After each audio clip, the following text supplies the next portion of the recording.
देखी असोभर सावन जौन कांवरियन के बंदी हो गई, रास्ता बंद हो गई, देवालय बंद हो गई। एगो कांवरिया कैसे का कहता,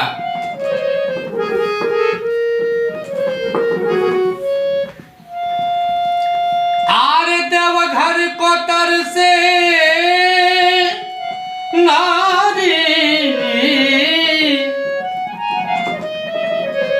अरे देवघर को तर से नारी, अरे हरि हो हरि हो, अरे मिरी झिमिरी जल पर से कंवरिया देवघर के तर से ना, हरि हो इमिरी झिमिरी देवघर से कंवरिया देवघर के तर से ना।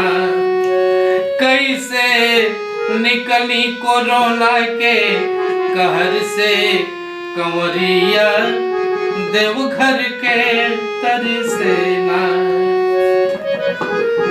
अरे जलवा चढ़ावल औरी भावर, जलवा चढ़ावल औरी भावर, खूंटी पटांगल रही गैल कांवर, खूंटी पटांगल रही गैल कांवर।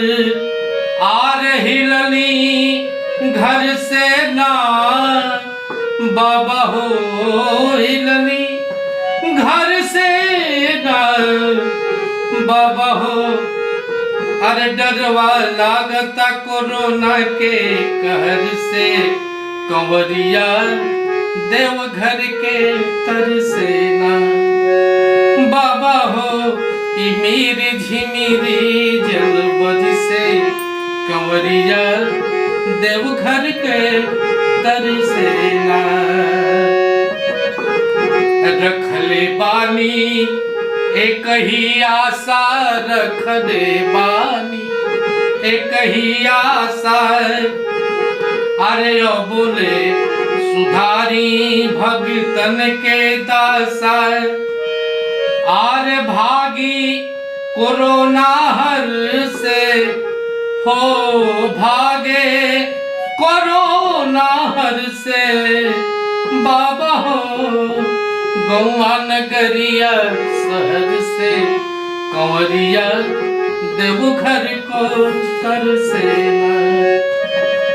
आरे देवघर को तर से नारी बाबा, देवघर को तर से ना बाबा हो। इमिरी झिमिरी देवघर से कंवरिया,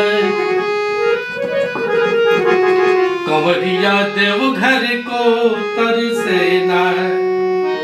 और अंत में फाके बीतल पूरा सुमारी, फाके बीतल पूरा सुमारी के तोहू ना गूंजल राउर जय जयकारी, के तोहू ना गूंजल राउर जय जयकारी।